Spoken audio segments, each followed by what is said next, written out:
যুদ্ধের আগে যদি করো ভয়, পরাজিত তো হবেই, তার আগেই হবে ক্ষয়। প্রিয় ভিউয়ার্স, কলিজার বন্ধু, আমি ডিএম আমিন উর্ফে মুরকু ভাই। আমি যাচ্ছি শত্রু দমনে। চলেন আমার শত্রুটা কি দেখে আসেন।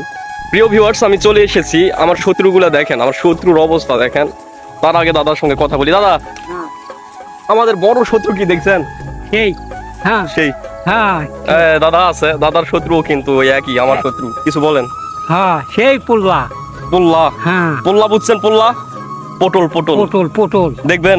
চলেন দাদার পটল গুলো দেখাই। এই হ্যাঁ হ্যাঁ এই পটল এই পটল, এটা হ্যাঁ এটা পটল, এটা কচু। এটা কচু জীবন আর কি খাসু। কি খাচ্ছি দাদাও বোঝে, এটা কবিতা টবিতা আগে থেকে, এটা সাহিত্যিক লোক তো, হ্যাঁ। আগে থেকে বোঝে জীবন আর কি খাসু। এটা পটল, এটা কচু, কচু। জীবন আর কি খাসু। কি খাচ্ছি শত্রুগুলা দেখায়। এই কচুর মধ্যে ঘাস, দেখেন সেই কি অবস্থা, সেই হুম, সেই না। সেই ঘাস ঠিক আছে, আমরা কাজ করি, কাজ করে হয় তো কাজ ছাড়া কোনো গতি নাই।